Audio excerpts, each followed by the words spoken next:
그리 아니실지라도 나는 우상에게 금신상에 절하지 않는다.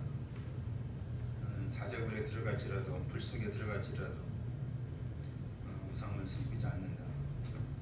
굶어 죽을지언정 예수를 부인하지 않는다. 요한의 제자 홀리갑도 화형당하는 그 순간에 너 예수 그리스도를 부인하면 살려주겠다. 홀리갑이 뭐라 그러냐면 내 평생에 하나님 나를 한 번도 모른다고 그러지 않았는데 내가 이 자리에 죽는다 그래서 예수를 부인할 수 있느냐. 그래서 나무에서 화형당한 유명한 일화가 있습니다. 그대나 할지라도 어떨 때 눈물이 많이 있는데 어떨 때 믿음이 없으면 어떡하지? 옛날에 한번 그런 적이 있었습니다. 그대나 할지라도가 마음에 믿음이 있게 하고 축복이 많이 되기도 합니다.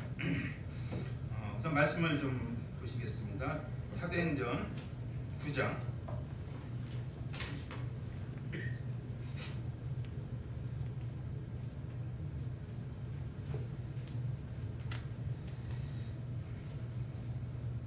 사도행전 9장 오늘 1절부터 9절까지 교독하시겠습니다. 사도행전 9장 1절부터 9절까지입니다. 1절 사울이 주의 제자들에 대하여 여전히 유혹과 살기가 등등하여 대제사장에게 가서 담에색으로 이 땅에 만족하는 국물을 청하니 만일 그 우를 따르는 사람을 만나면 남녀를 원망하라고 얼박하여 열반인으로 잡아오려 합니다. 사울의 길을 가다가 다메섹에 가까이 이르더니 후련히 하늘로부터 빛이 그를 둘러 비추는지라. 하나님 그러므로 들음에 소리가 있어 이르시되 사울아 사울아 내가 어찌하여 나를 박해하느냐 하시거늘 대답하되 주여 누구시니까? 이르시되 나는 내가 박해하는 예수라. 너는 일어나 시내로 들어가라 내가 행할 것을 내게 이를 자가 있느니라 하시니 같이 가던 사람들은 소리만 듣고 아무도 보지 못하여 말을 못하고 서 있더라. 사울이 산에서 일어나 눈을 떴으나 아무도 보지 못하고 사람의 손에 끌려 다메섹으로 들어가서 사흘 동안 보지 못하고 먹지도 마시지도 아니한지라. 아니라. 그래서 보겠습니다. 계속 이어지는 말씀인데 삶의 여정에서의 예수 그리스도, 삶의 여정에서의 예수 그리스도라는 주제로 이 말씀을 좀 나누고자 합니다. 지금 기승을 부리는 게 맹취, 또 뭐죠? 코로나, 경제, 물가가 계속 오르고 있다고 합니다. 신앙이 좀 오르고 수입이 좀 올라야 되는데 오르지 않아야 될 것만 오르고 막 힘들게 합니다. 그 어느 지역에 지점에 붙여갔는데 8번 버스에 늘 승객들이 10,000원이었습니다. 그날도 10,000원이고 사람들이 자기 가족들을 위해서 그 먹을 거 뭐 다 사가지고 가는 중에 어느 쯤 가는데 갑자기 아기 울음소리가 막 울려 퍼지는 거예요. 아기가 막 땡땡 울고 막 그러는 거예요. 그래서 어느 그치겠지 하고 이제는 기다리고 있었죠. 근데 계속 그치지 않고 한 정거장 수정거장은 그치지 않고 있는 거예요. 그러니까 아줌마, 애기 엄마, 여기 달려봐요. 저 이차 버스 전세 냈어요. 여기 좀 달려봐요. 자기만 혼자 타나? 막 뭐라는 택시 타고 내려서 택시 타고 가. 막 여기서 막 아우성 되는 거예요. 근데도 애기는 울고 엄마는 달리는 기미가 없고 그냥 버스 기사가 어느 버스 정거장이 아닌데 내려서 태우더니 내려가지고 밖으로 나가더니 뭐 이렇게 사왔어요. 사오더니 그 애기 앞에를 가더니 그 비닐을 딱 빼고 애기 입에다 막대사탕을 입에 쏙 넣어주니까는 울음이 딱 그치는 거예요. 그러면서 이제 버스가 이제 갔는데 한 다음 정거장인가 그 어린 엄마가 내리는 상황에서 엄마가 애기 엄마가 그 피자 한 대 가가지고 고개 숙이면서 손등 올리고 이렇게 뭐 엄마는 벙어리였어요. 귀머거리였어요. 말도 못하고 귀머거리인데 막 감사 그리잖아요. 이거 수화에서 감사하고 막 그런 거예요. 그걸 보고 그 승객들이 놀란 거죠. 들리지도 않으니까 뭐 어떻게 할 수 없는 거예요. 그리고 내려서 가는데 버스 기사가 금방 떠나지 않고 밤이라 저녁 때 꼼꼼한 중이래 그 엄마가 애기 엄마가 사라질 때까지 버스 그 햇빛 그 라이트를 계속 쭉 이렇게 비춰주는 거 있습니다. 마태복음 18장 10절에 삼가 이 작은 자 중에 하나도 없인 여기지 말라. 너희에게 말하노니 그들의 천사들이 하늘에 계신 내 아버지 얼굴을 항상 배움느니라. 이상하리만큼 세월이 갈수록 우리 속에 있는 것이 드러나는 것이 있는데 분노, 그리고 그 분노를 조절하지 못하는 인내심이 바닥이 나서 그런지 다혈질적인 것들이 많이 드러납니다. 별거 아닌데 별것처럼 세상 무너지는 것처럼 하늘이 무너지는 것처럼 그렇게 폭발적으로 합니다. 그래서 온라인상이나 그런 데를 보면 뭐 댓글 올라가는 거 보면 인격 모독을 하면서 뭐 그냥 사람 잡아온 것처럼 자기하고 원수졌나 그냥 엄청난 그런 것들이 인격살인들을 많이 합니다. 문제를 비난하지 말고 친절을 베풀고 문제 해결을 위해서 함께 노력한다면은 우리가 세상은 좀 막대사탕 같지 않을까. 그래서 이름하여 전대인의 특징이 뭐냐면 분노 조절 장애라고 합니다. 이해되시죠? 그리고 전대인의 최단점 중에 단점이 무친절, 친절하지 않다는 거예요. 그 아줌마도 그 승객들도 좀 친절해가 애기 엄마 무슨 일이야 하던 뭐 누군가 달래줬으면 좋았을 건데 그 친절하지 않다는 거예요. 그래서 친절은 우리 주변을 좀 부드럽게 하고 신선하게 하고 기쁨 있게 하는데 그 친절하지 않아요. 저부터 때로는 친절한 척하는데 어떤 때는 친절하지 않아요. 그래서 탈무드에 최고의 지혜는 친절과 겸손이라고 했습니다. 최고의 지혜랍니다. 친절과 겸손이. 그래서 전에 어떤 교회에서 이렇게 사역할 때 여러분 누가 오든 간에 최대한 친절하게 대하십시오. 그런 얘기한 적이 있었습니다. 최대한 친절하게 대하십시오. 그런데 아시죠? 어쩌면 조금씩이라도 겪어보셨을 텐데 친절이 오히려 어쩌면 블라인드 치게 합니다. 왜 나한테 친절해? 뭘 바라나? 왜 그래? 이 사람 뭐야 그래? 교회 처음 났다고 그러는 거야? 뭐야? 친절하게 대하는 게 오히려 역반이 일어나는 괜히 이렇게 하고 이상같이 뭐 부고를 하는 것처럼 뭐 이상하게 하는 경향이 없지 않아 있습니다. 왜냐하면 전대인의 메마른 정서입니다. 그래서 길 가다 좀 어디를 뭐야 너 이러거든요. 그 차 운전하고 보면요 막 화가 날 때도 있잖아요. 그래서 차 운전할 때 운전하고 보면 그 사람 성격 안다고 뭐 그런 얘기 하더군요. 그래 어쨌든 그러다 보니까 막 화가 치밀고 분노를 못 참고 친절을 고사하고 그냥 막 죽일 듯이 작은 친절 하나는 그 사람 생애를 역전시킬 수가 있는데 작은 친절조차도 우리 속에 이게 정서나 그런 것들이 다 메말려 있습니다. 그래서 분노, 혈기, 그런 메마른 살기 유혹 그런 것들이 가득 품고 있습니다. 용서 그런 것이 없습니다. 오늘 이 말씀이 그 중에 한 사람이 그렇게 합니다. 분노를 품고 친절을 둘째주고 용서도 없고 아주 악심을 품고 혈기를 품고 지금 사울이라는 사람과 그 일행들이 다메섹에 있는 도성에 있는 예수 그리스도를 믿는 사람, 예수 믿는 사람, 예수 제자들을 예수 그리스도인들을 잡으러 가는 것입니다. 지금 화가 머리까지 났어요.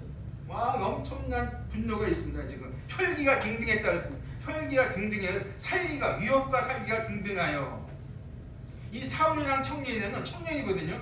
청년에는 그냥 머리 발끝까지 뭔가 무서움이 그냥 조폭 그것이 있습니다. 지금 무섭습니다.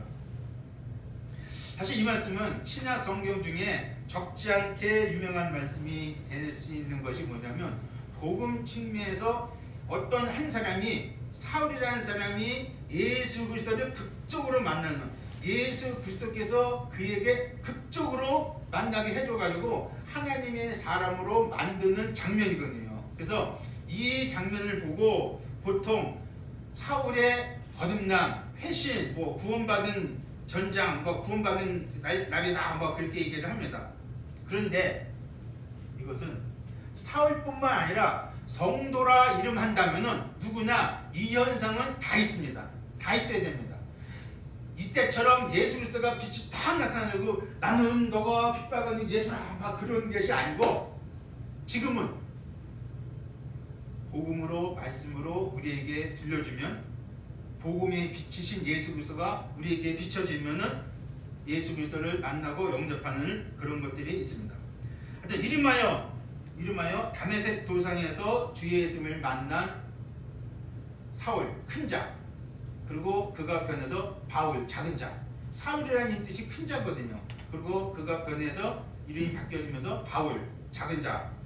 엄밀히 말하면 사울이라는 사람은 사도행전 7장 58절부터 등장합니다. 그런데 실장은 6장 연장 말씀인데 6장 3절에서 사도들이 형제들아 너희 가운데서 믿음과 성령이 충만하여 칭찬받는 일곱을 택하라. 그리고 5절에 온 무리는 믿음과 성령이 충만한 7인을 택하여 사도들 앞에 세우니 사도들은 그 7인들에게 기도하고 안수하니라. 그 중에 누가 있었냐면 스데반이 있었습니다.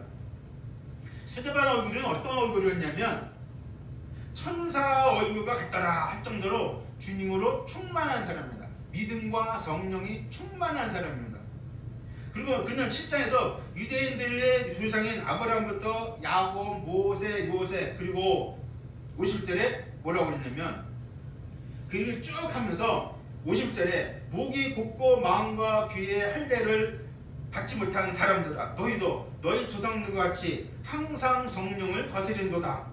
52절 너희 조상들이 선지자들이 중에 누구를 박해하지 아니하였느냐. 의인이 오시려 예고한 자들을 그들이 죽였고 이제 너희는 그 의인을 잡아준 자요 살인한 자가 되나니 너희는 천사가 전한 율법을 받고도 지키지 아니하였도다 하니라. 자기들 조상의 역사를 상세히 말함을 봅니다. 그리고 그중 예수 그리스도의 부당한 죽임을 당당히 말하고 있습니다. 예수 그리스도를 너희가 죽였다는 것을 말하기 위해서 아버지부터 쫙 얘기하는 선지자들을 다 죽이고 그리고 너희 의인이신데 죄 없는 예수 그리스도를 잡아다가 죽겠다. 그가 예수다. 너희를 위한 오신 분을 죽였다. 그러니까 이 사람들이 어떻게 했냐면은 54절 그들이 이 말을 듣고 마음에 찔려 그를 향하여 이를 갈거늘 양심이 그래도 있던 사람입니다. 55절 사도행전 7장 한번 보시겠습니다. 이건 좀 7장 55절부터 60절까지 빌리명전 한번 읽어봐요. 사도행전 7장 55절입니다. 스데반이 성령 충만하여 하늘을 우러러 주목하여 하나님의 영광과 및 예수께서 하나님 우편에 서신 것을 보고 말하되 보라 하늘이 열리고 인자가 하나님 우편에 서신 것을 보노라 한데 그들이 큰 소리를 지르며 귀를 막고 일제히 그에게 달려들어 성 밖으로 내치고 돌로 칠세 증인들이 옷을 벗어 사울이라는 청년의 발 앞에 두니라. 그들이 돌로 스데반을 치니 스데반이 부르짖어 이르되 주 예수여 내 영혼을 받으시옵소서 하고 무릎을 꿇고 크게 불러 이르되 주여 이 죄를 그들에게 돌리지 마옵소서 이 말을 하고 자니라. 스데반이 복음 전하가 순교당했습니다. 그리고 58절에 스데반을 성 밖으로 내치고 돌려칠세 증인들이 옷을 벗어 사울이라는 청년의 발 앞에 두니라. 그리고 8장 1절에 사울은 그가 스데반이 죽임당함을 마땅히 여기더라. 자, 이 얘기하기 위해서 이제는 조금 말씀을 왔는데 스데반이 죽은 것을 사울은 마땅히 여겼어요. 지금 스데반이 죽은 것이 잘못된 죽음이 자기가 잘해서 잘못해서 죽은 거 아니잖아요. 죄를 지어서 죽은 게 아닌데 마땅히 여기니라. 8장 3절에 사울이 교회를 전멸할세 각 집에 들어가 남녀를 끌어다가 옥에 넘기니라. 사울이 뭘 모르고 악행을 서슴없이 지금 기쁘게 즐겁게 마땅히 하고 있습니다. 교회를 핍박하고 있습니다. 교회를 박해하고 있습니다. 교회를 전멸할세. 사울은 자신의 주된 임무를 실행하는 행동대장입니다. 제가 너무 기가 막혀서 사울은 자기가 한 일이 이게 최고인 줄 알고 있어요. 자기가 한 일이 마땅한 줄 알고 있어요. 예수 그리스도를 믿는 사람들은 다 박해하고 오게 잡아다 오게 갖다가 놓는 거예요. 합당한 줄 알고 있어요. 지금 너무 기가 막힌 일이에요.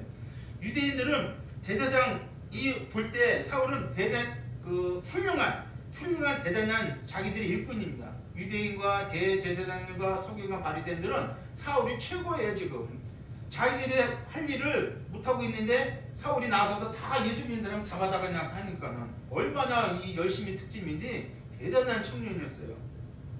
그리고 구장에 가보니까 거기서도 포악한 일을 하는데 그리스도를 만나면 누구든 예루살렘으로 잡아간다는 것입니다. 이 구장에 밖에 핍박을 진행하는 중입니다. 브레이크 없는 자동차와 같이 보입니다. 교회의 핍박, 박해를 멈출 줄 모르고 있습니다. 우리가 읽은 말씀, 사울이 주의 제자들이 되어 여전히 유혹과 살기와 등등하여 대제사장에 가서 다메섹 여러 회당에 가져갈 공문을 정하니 이는 만일 그 도를 따르는 사람들을 만나면 남녀를 막론하고 결박하여 예루살렘으로 잡아오려 합니다. 사울은 아주 신났어요. 지금 성격이 불같고 한다면 하는, 자기가 하는 어떤 일인지 모르고 즐겁게 합니다. 아예 합당하게 잡아오려고 공문을 구속영장을 작성하고 가려 합니다. 지금 구속영장을 잡아가 막 받아다가 자 너희를 잡아낸다. 대제사장이 잡아낸다. 그 구속영장을 보여주면서 지금 합당하게 하는 거예요. 지금요. 엄청난 일을 하고 있습니다. 여기는 그는 자기 자신이 율법에 가르친 바 예수를 없애라고 합니다. 율법과 선지자와 시편과 그곳에서 예수 그리스도에서 많이 가르치고 있는데 예수 그리스도는 없애려고 합니다. 지금 이 무서운 겁니다. 지금 사울이 엄청난 일을 하고 있습니다. 그의 제자들 그리스도인들 잡아가두거나 죽이면 될 것이다 하는 생각에 사로잡힌 것입니다. 그것이 잘하는 일이고 여긴 겁니다. 그는 예수 그리스도의 가르침을 안 받았던 거예요. 그러니까 예수를 잡아 없애려는 거, 예수 그리스도 믿는 사람을 잡아 없애는 거예요. 나사렛 예수 저 사람은 이단이다. 죽었다. 이제는 끝이다. 그러면서 얘기하는 거죠. 그는 당연히 예수를 안 믿습니다. 이게 중요합니다. 그리고 본인이 한 일이 정당한 일이라고 합리화시키면서 일을 진행합니다. 자신이 얼마만큼 주님 앞에 죄인됨을 모르는 채. 자기가 하는 일이 정당하고 자기가 주님 앞에 얼마만큼 죄인지 모르는 채 자기 일에서 자부심 갖고 지금 일을 진행하고 있습니다. 그런데 사실 그는 자신에 대해서 상당한 자부심 있는 사람입니다. 이 사람이요, 여기 볼 때 그냥 뭐 그런 것 같이 보이지만 실제로 어마어마한 사람인 건 사실이에요. 그의 이력서가 있습니다. 빌립보서 3장 4절부터 6절까지 한번 다시 읽어봐요. 그 이력한 거 짚고 넘어갈 필요가 있어가지고 빌립보서 3장 4절부터 6절까지.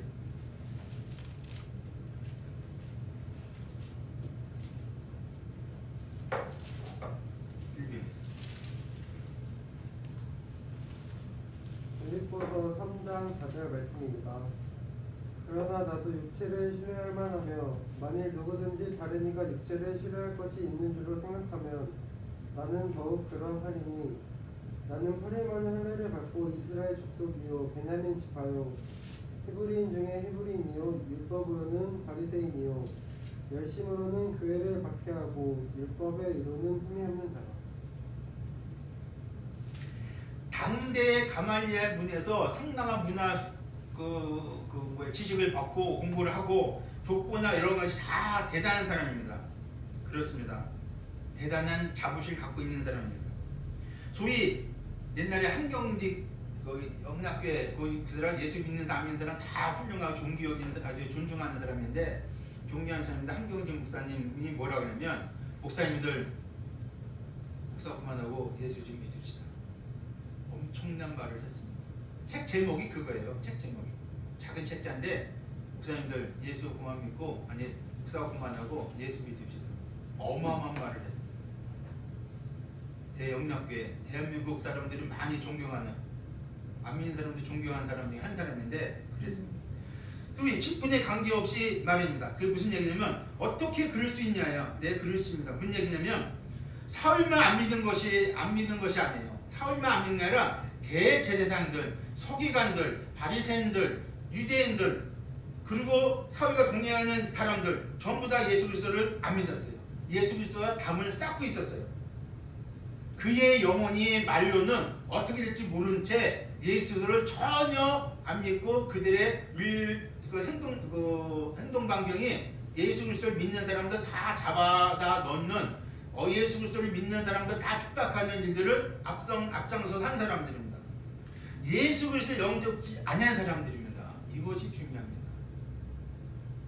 마치 요한복음 3장에 니고데모와 같이 거듭남 없이 구원받는 거 없으면 하늘나라를 볼 수 없고 들어갈 수 없는 영적 상태인데도 예수를 믿지 않는 불안한 상태를 이들은 그렇게 하고 있습니다. 혹시 뭐 보이시는지 모르겠습니다. 이 땅에 사울처럼 교회에 핍박하고 박해하고 그렇게 안 하더라도 사울같이 예수 그리스도를 영접한 사실이 없으면 사울과 니고데모와 동일한 사람입니다. 아무리 교회 열심히 해도 직분 갖고 어떤 것을 한다 할지라도 기적 표적을 아무리 엄청난 일을 한다 할지라도 거듭남이 없으면 하늘나라 볼 수도 없고 들어갈 수가 없다는 것입니다. 니고데모는 율법사였어요. 선생이었어요. 대단한 율법가예요. 사울 역시 율법의 대가였습니다. 율법으로는 흠이 없는 자라고 했습니다. 어마어마 이런 사람이 어디 있어요. 그런데 그는 예수 그리스도를 믿지 않았어요. 자기 행위는 정당할지 몰라도 하나님 보실 때 그에게는 하나님 보시는 의의가 없었던 것입니다. 그러는 자들을 주님이 가만두시지 않습니다. 혹 어떤 이는 가만두시는 이도 있거니와 그런 영혼들을 살피시고 주님의 선하심 따라 주님께서 주님의 방법으로 주님 일을 주님께서 하시는 것을 우리는 봅니다. 그럴 때 교회는 은혜의 때를 마감치 않으시고란 말을 주님을 감사합니다. 저 사람 어떻게 예수 믿어? 저 사람 예수 믿는 사람 아니야. 어떻게 말도 못 전해. 가까이 못 가. 워낙 포악하니까 이 동네에 깡패야. 그런데 그를 어느 날 살아계신 예수님은 그를 부르셔서 그를 구원받게 합니다. 대단한 깡패. 자, 이제 그 포악한 모습의 주인공 사울이 바꾸게 가는 길을 우리도 바쁜 마음 갖고 좀 따라가 보시죠. 여보시오, 사울 선생, 천천히 가시오. 그런데 갑자기 3절 사울이 길을 가다가 다메섹에 가까이 이르더니 호련히 하늘로부터 빛이 그를 둘러 비치는지라. 주님이 개입하시는 장면입니다. 4절 땅이 엎드려져 들으매 소리가 있어 이르시되 사울아 사울아 내가 어째여 나를 박해하느냐 핍박하느냐. 전에 성경에는 핍박이라 나옵니다. 지금 성경은 박해로 나오고 아무튼 5절 대답하여 주여 누구십니까? 이르시되 나는 네가 박해 핍박하는 예수라. 여기서 주여란 말은 라보니요 그 뜻입니다. 사울아 사울아 어째여 너가 나를 핍박하느냐. 내가 너한테 핍박당한 일을 박해당한 일을 한 일이 없는데 왜 너는 나를 핍박하느냐 왜 박해하느냐. 주여 누구십니까? 나는 너가 핍박하는 예수라. 얼마나 주님 마음이 뜨겁겠습니까? 마음이 눈물이 섞였습니다. 오죽하면 주님이 그에게 나타나셨습니까? 이런 일이 없었어요. 전무한 일입니다. 안 되겠다. 저대로 갔다는 담에서 동성에 있는 내 제자들이 나 믿는 사람들이 많은 곤욕을 치르겠다. 그래서 그랬을까요? 급하고 강하게 태양보다 더 밝은 빛으로 대낮에 그에게 쫙 비춰준 겁니다. 요한복음 1장에 그리스도는 빛이시라. 빛이신 그리스도가 그에게 쫙 비춰져서 그의 영혼이 눈이 그렇겠어요. 이건 신적인 빛이에요. 소리만 들렸지 들리지 않아요. 그 소리는 사울만 들었어요. 같이 간 사람은 안 들렸더라고요. 목소리는 들렸지만 보지 못했습니다. 이 사울이 얼마나 충격을 받았을까요? 죽은 줄 알았던 예수 그리스도가 목소리를 들려주면서 너가 나를 핍박하는데 핍박하는 예수라. 이게 어마어마한 일이 발생한 겁니다. 이게 지금. 주님께서 작정하시고 사울에게 현현 나타나셨습니다. 사울에게 은혜의 때를 마감치 않으시고 사울에게 직접 1대1 주님이 붙으십니다.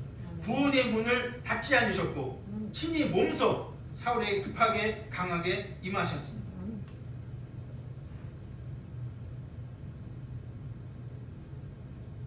죽고 끝인 줄 알았던 예수 그리스도가 부활하셔가지고 승천해서 살아계셔서 강력한 빛으로 자기 앞에 등장할 줄이야. 제가 사울에도 이거 뭐야? 내가 사울에도 어마어마한 일이 지금 발생한 거잖아요. 왜? 예수 믿는 사람은 죽이는 나사렛 예수가 이미 죽었어. 부활했다고 근데 거짓말이야. 그리고 예수 믿는 사람은 지금 잡아다가 목에 가두려고 했잖아요. 혈기가 등등했잖아요 지금요. 그런데 예수라? 너가 핍박한 예수라? 이게 무슨 소리예요? 안 그러겠어요? 하나님의 임재를 몸소 겪었습니다. 보라 지금은 구원의 날이다. 보라 지금은 은혜의 날이다. 너무 정확하게 주님이 그 사울을 아시고 그때 절대 아니면 구원시키지 못하겠다. 그때 주님이 강력하게 그에게 임하셨어요.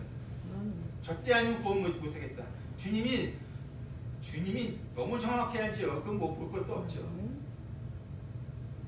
여자여 내 때가 이르지 아니하였나이다. 때가 참에 아들을 여자에게 낳게 하시고 기류에 급하게 예수님이 등장하셨습니다.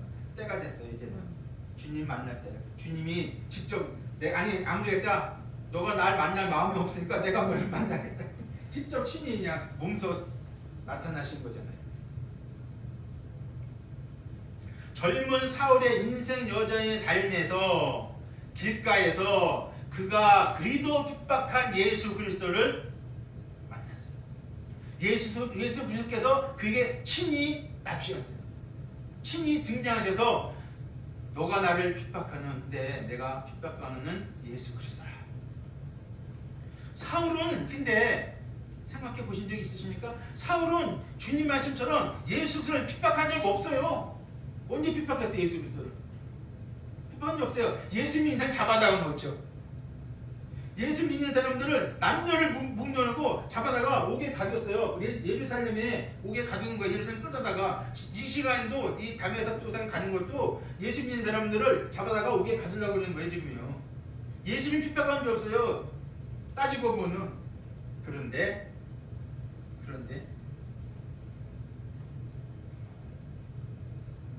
교회를 핍박하고 예수 믿는 자를 핍박하고 박해하는 것은 예수 그리스도를 핍박하는 거예요. 주님은 예수 그리스도는 나를 핍박하는 거로 주님은 말씀하셨어요. 그러면 어떠세요? 현실이 조금 보이는 것도 있나요? 사울의 극한 삶의 여정 속에서 친히 현현하신 예수 그리스도 이 극적인 장면을 보고 우리는 있습니다. 그의 거듭남, 그의 회심, 그의 구원, 그의 그리스도 영접,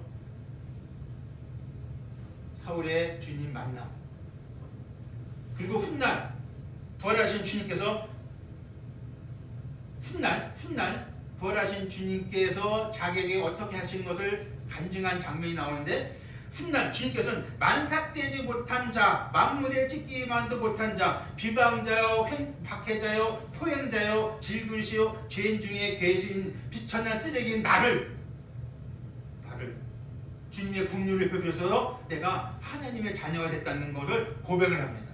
훗날 이때 당시에는 이 정신없이 그렇게 했지만은 훗날 그런 자를 나에게 은혜를 베푸셨다, 긍휼을 베푸셨다, 이 고백을 멋지게 합니다.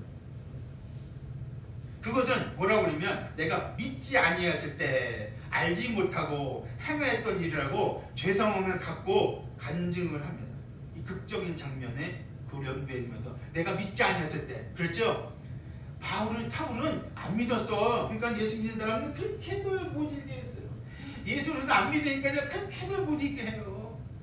누구 아버지, 누구 엄마, 누구 할머니 그렇게 나를 불쌍히보더니 옛날에 내 성도들이요, 예수 한 가정에 예수 정말 영접하고 믿는 사람들이요, 부모로부터 친인척로부터 박해받고 여자도 머리 깎이는 받고 그러더니 막 집에 뒤침 나가고 나 예수 안 믿으면 안 된다고 그냥 그런 사람들이 많은 간증을 합니다. 그렇게들 모르게 그랬어요. 자, 이름하여 이것을 이렇게 보겠습니다. 불가항력적인 은혜요. 이 말씀을 하려고 한 겁니다. 불가항력적인 은혜. 이 의미는 어떤 특정한 일의 가르침이 아니고 주님께서 사울에게 베푸신 은혜라는 사실을 말씀드리기 위해서 이 말씀을 드리는 겁니다. 사람이 저항할 수 없고 항거할 수 없는 신의 능력을, 그분의 사랑을 항거할 수 없이 그대로 받는다는 것입니다. 네, 그렇습니다. 불가항력적인, 우리 구원받고 거듭나는 것은 하나님의 불가항력적인 은혜예요. 우리가 어떻게 이걸 거부할 수가 없는 겁니다. 나 예수 안 믿어. 할 수 있는 인의가 혹 있을 수 있겠지만 불가항력적인 은혜를 그걸 모르는 사람이죠. 이 엄청난 은혜를 부패된 인생에게 베풀어 주신다는 겁니다. 그리고 베풀어 주실 것입니다. 누구에든지 모르지만 너희가 그 은혜로 인하여 믿음으로 말미암아 구원을 받았으니 이것은 너희에게 난 것이 아니요, 이 구원은 우리에게 난 것이 아니거든요. 나에게 난 것이 아니거든요. 사람에게 난 것이 아니거든요. 그분의 선물이거든요. 하나님의 선물이라 행위에 난 것이 아니니 이는 누구든지 자랑치 못하게 합니다. 이 말씀이 얼마나 감사했는지요. 왜? 자랑할 게 없으니까. 자랑할 것이 먼지만 그냥 있으면 혹 할 수 있겠지만 자랑할 게 없으니까는 다행이다. 구원받는 데서 자랑할 게 없으니까 얼마나 다행이에요. 나보다 훌륭한 사람 몇 배 인격적으로나 정서적으로나 여러 환경적으로나 물질적으로나 지식적으로나 도덕적으로나 훌륭한 사람이 많고 많은데 그 사람들이 구원받고 떠들어대면은 할 말이 없잖아요. 난 자랑할 게 없는데. 누구든지 자랑하지 못하게 하랍니다. 얼마나 감사한 말씀이에요, 그게. 여러분 어떻습니까? 이런 말씀을 생각해봅니다. 그 은혜를 듣고 믿는 은혜도 있습니다. 가로되 주 예수를 믿으라. 그러면 너와 내 집이 구원을 얻으리라. 너희가 구원의 복음을 듣고 또한 믿어 약속의 성령으로 인치심을 받았느니라. 하나님이 세상을 이처럼 사랑하사 독생자를 주시니 있는 누구든지 저를 믿는 자마다 멸망치 않고 영생을 얻게 하려 하십니다. 이 말씀을 왜 몇 가지 말씀드렸냐면 무슨 말씀이든 간에 자기가 폭행자요, 회방자요, 죄인 중에 계세요, 그거 모르고 했던 사울이 빛이 비춰지니까 자기가 엄청난 죄인인 것을 알았던 그 사울처럼 이 말씀이 저 말씀이지 복음의 말씀을 듣고 믿고 구원을 받는 것이라고 말씀을 드리는 것입니다. 사울은 제자들에게 복음을 들을 수가 없기에 주님이 친히 강림하신 거예요. 사울 앞에 사울의 근처에 갈 수도 없는 거예요. 너무 그냥 포행자니까. 행동대장이잖아요. 조폭 표현이 이상하지만 대장이잖아요. 그냥 뭐 행동하지 딱 골격대장이에요. 어떻게 그에게 갈 수가 있겠어요? 못 가지.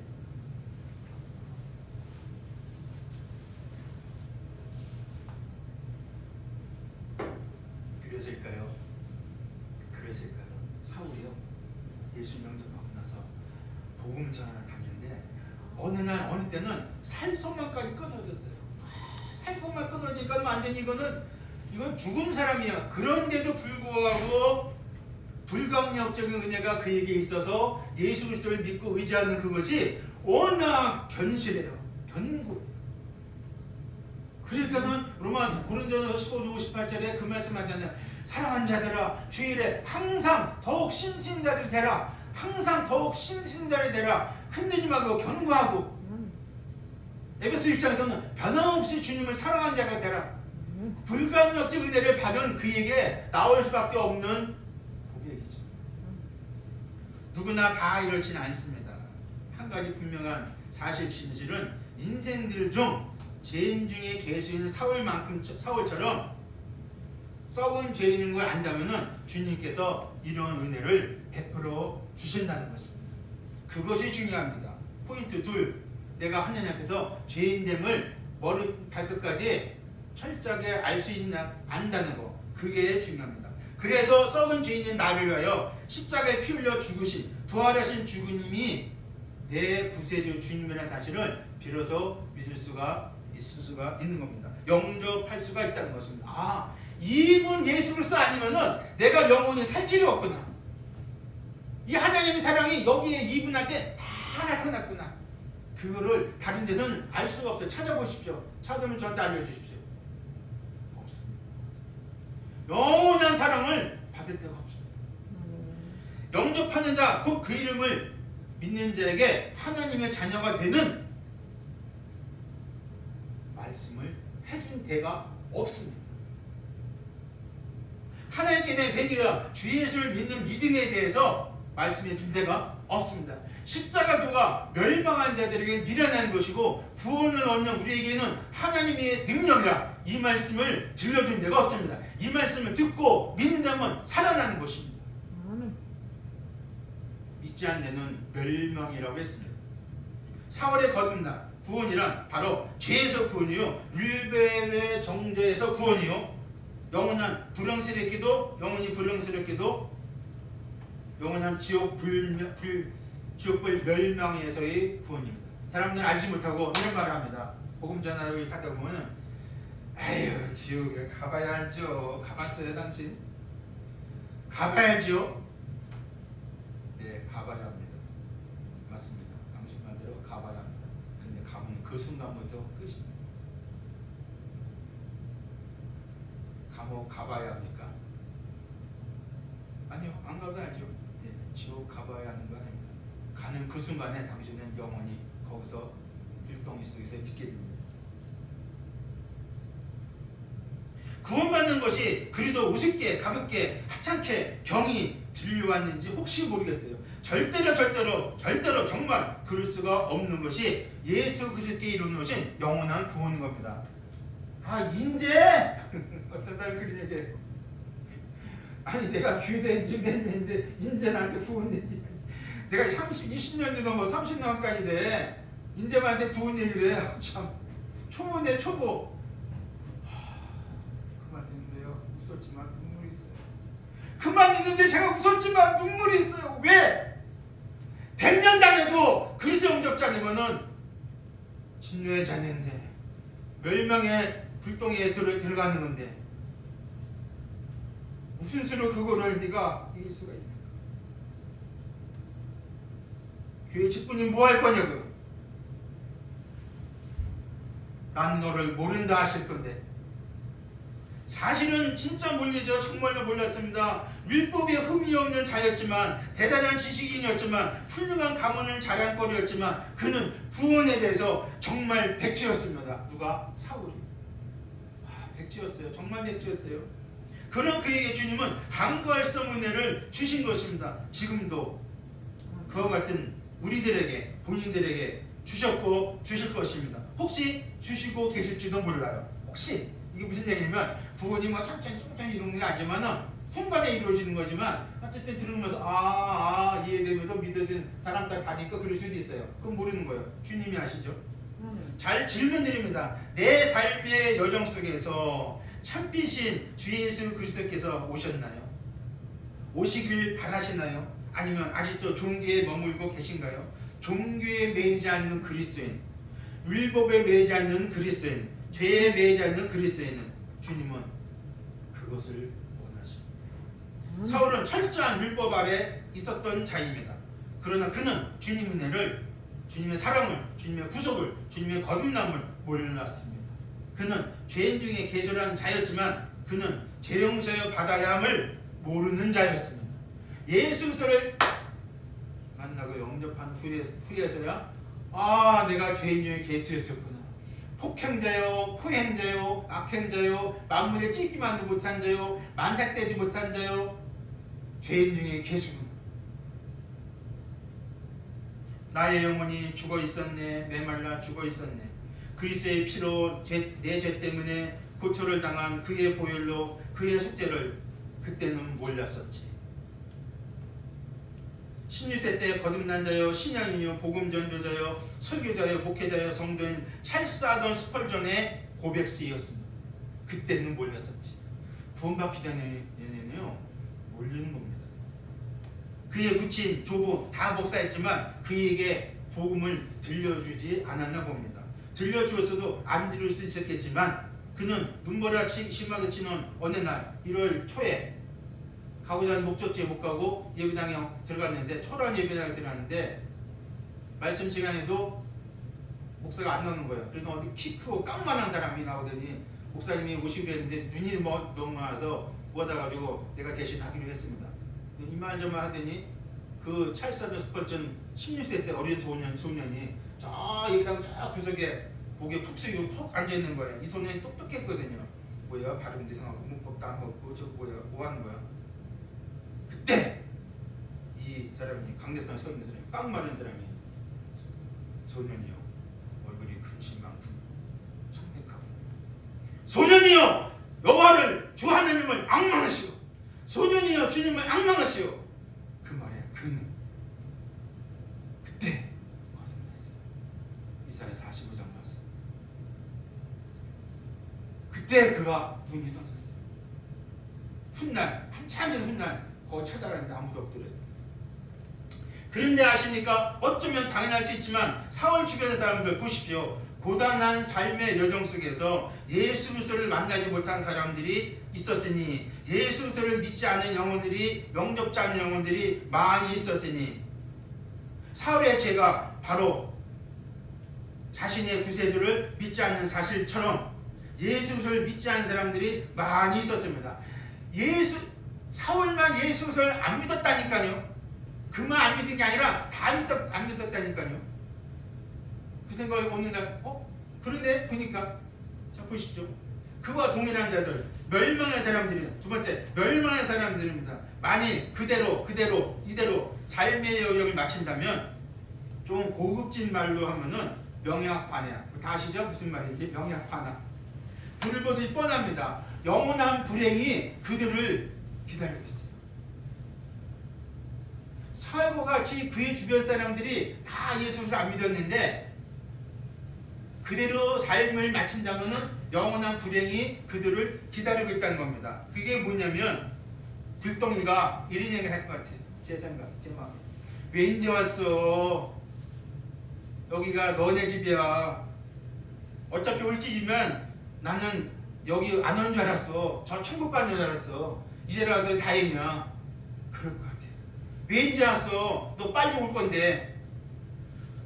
불타는 불이 그 영혼은 조롱같이 들려지더라고요. 다름 아닌 율법책을 맴도는 율법책이면 여기서 맴도는 거예요. 맴도는 율법자들 제사 드린다는 제사장들을 그 제사장들이 맴돌고 있어요. 바리새인들, 서기관들, 유대인들, 족보 타령하는 유대인들, 아브라함 우리 조상이야. 그 사람들 거기에 맴돌아요. 예수 그리스도는 없어요. 예수 그리스도에 관계되는 것을 맴도는데 그 속에 정작 예수 그리스도가 없어요. 자기들에게 구세주가 없어요. 다 빠져버렸어요. 핵심 덩어리가 다 빠져버렸어요.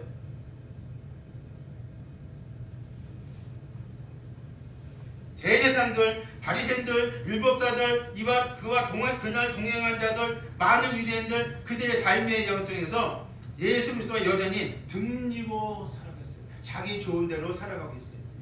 그리스도가 없는 그리스도의 하나님의 일, 예수 그리스도가 없는 하나님의 일들을 한다고 하고 있습니다. 현대 종교의 대가들, 거듭나지 못한 교인 신자들, 거듭나지 못한 교인 신자들. 내가 왜 제가 계속 강조하는지 아십니까? 거듭나지 못한 교인 신자들, 거듭나지 못한 직분자들, 거듭나지 못한 여신문자들, 거듭나지 못한 어떤 은사 체험자들.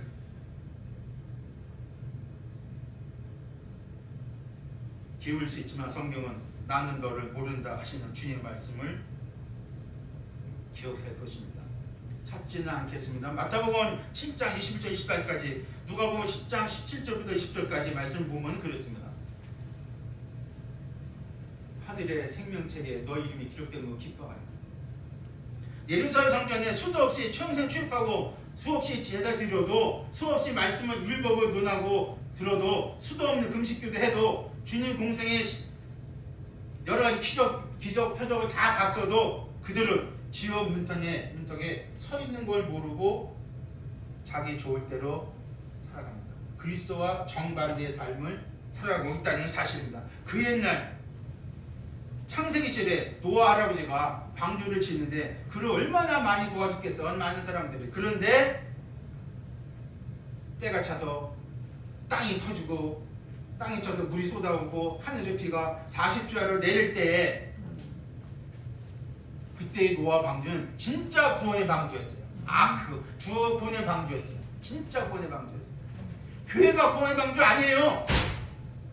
교회가 구원 방주 아니고 예배당 건물이 구원의 방주 아니에요. 예배당 들어오면 구원 받는 거 아니에요. 착각하는 사람들이 많이 있어요. 말 들어보면은 만나보면. 그런데 살아난 이들은 겨우 8명. 노아 문 좀 열어, 문 열어줘. 비는 쏟아지고 물은 차오르죠. 목까지 찬단찬단하죠. 노아 문 좀 열어줘, 노아 문 열어 해봤지만 소용이 없습니다. 겨우 8명이 구원받았어요. 그리고 짐승들, 암수 짐승들이 구원받았잖아요. 멸망하지 못한, 깨닫지 못한 멸망하는 짐승과 같은 사람들은 구원받지 못하고 짐승들만 구원받았어요. 지금도 영적으로 동일한 사태가 발생하고 있습니다. 성경 주변 맴돌고 교회 주변 맴돌고 성도 주변 맴돌고 교인 상태, 죄인 상태에 있다면 천국 입성자, 그들이 천국 입성자가 될 가능성은 전혀 없습니다. 자타가 공인하는 구원 보수를 가진다 할지라도 사망집에 그는 입성 예정자입니다. 그대로 산다는. 아시나요? 저 유대교 율법, 족보, 지식, 환경 모든 것들을 다 가꾼다 할지라도 에베소 2장 1절 주님은 나를 살리셨습니다. 허물과 죄로 죽었던 나를 그것만 안다면은 멸망의 집에 들어가지 않을 수가 있다는 것입니다.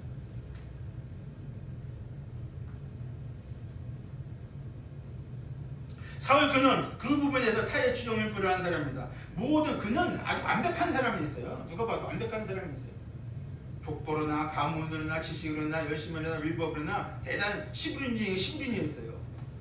대단한 사람이었어요. 그럼에도 불구하고 그 영혼은 니고데모와 같은 동일한 수준이었어요.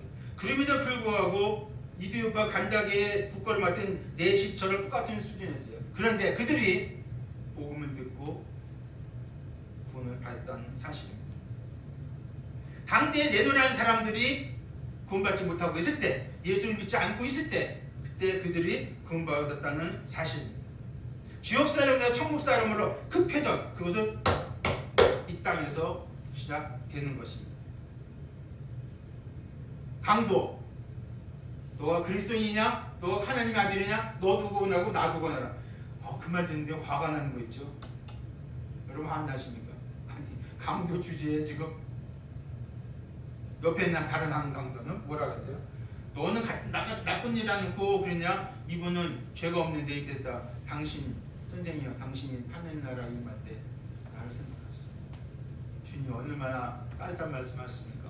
오늘 밤 너가 나와 함께 낙원에 있으리라. 본인 인생의 삶의 중에서 예수 그리스도가 임하셨나요? 그 존귀하신 주 예수님이 내 삶의 주인이 되셨나요? 생명이 되셨나요? 보배가 되셨나요? 그분을 인하여 천국이 이루어졌나요? 주권 변화가 생겼나요? 예수 그리스도를 안에서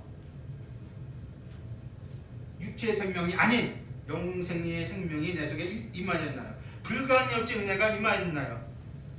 아니면 여전히 멸망의 사람 속에서 속하고 있나요? 주님과 본인이 아실 것입니다. 타인도 성령 안에서 알 수가 있습니다. 주님 내가 있기를 기원합니다. 사울은 3일간의 소경 상태에 있다가 안수 후에 그는 살아나고 그리고 복음 전하는데 열심으로 했습니다. 예수 그리스도가 죽은 줄 알았던 예수 그리스도가 그분은 부활하셨고 그분은 여러분과 나의 구세주시라고 그분은 구세주라고 정말 진짜 하나님의 아들이라고 그리고 복음 전도하는데 예수 믿는 사람이 핍박하고 예수 믿는 사람 잡아왔는데 최앞장선 사람이 이제는 복음 전도하는데 최앞장서서요. 엄청난 고난, 그렇게 고난받아요. 어떻게?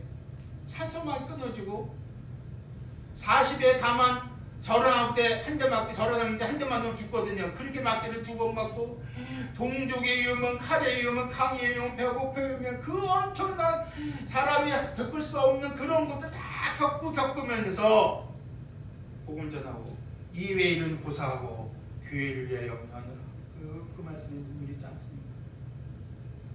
타의 주종을 부르게 합니다. 하나님의 은혜로 있을 데 없는 자 구속하신 그 주님.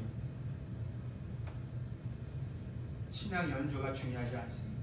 교회 경영이 중요하지 않습니다. 교회 직분이 중요하지 않습니다. 예수 그리스도가 중요합니다. 예수 그리스도가 지금 상황이 어떤 상황이 지금 일어나도 무슨 얘기가 나오냐면 코로나보다 더 딴 것이 논다고 그 얘기가 들려지거든요. 그러면은 그렇지라도 우리의 신앙은 과연 예수 그리스도의 불가역적인 그 은혜가 내게 임하였다면 사울처럼 구원받는 거 아닙니다. 오해하지 마십시오. 다 다르게 구원의 역사가 다르게 일어납니다. 주님께서 내 삶의 영속에서 오셨다면은 그분의 은혜로 구원받고 산다면 구원받게 한다면은 자기 점검은 이런 상황 속에서 자기 점검도 필요할 때가 있습니다. 인생의 삶의 여정 속에서 신앙 믿음이 실상하고 성장하는 것입니다. 십자가 도론에서 내가 살아났다면 주님의 사람이 되는 것입니다. 땅에 엎드려져 들음에 소리가 있어 이르되 사울아 사울아 내가 어찌하여 나를 박해하느냐 하시거늘 대답하되 주여 누이시니까 이르시되 나는 내가 핍박하는 박해하는 예수라. 나는 내가 박해하는 예수라. 기도하겠습니다.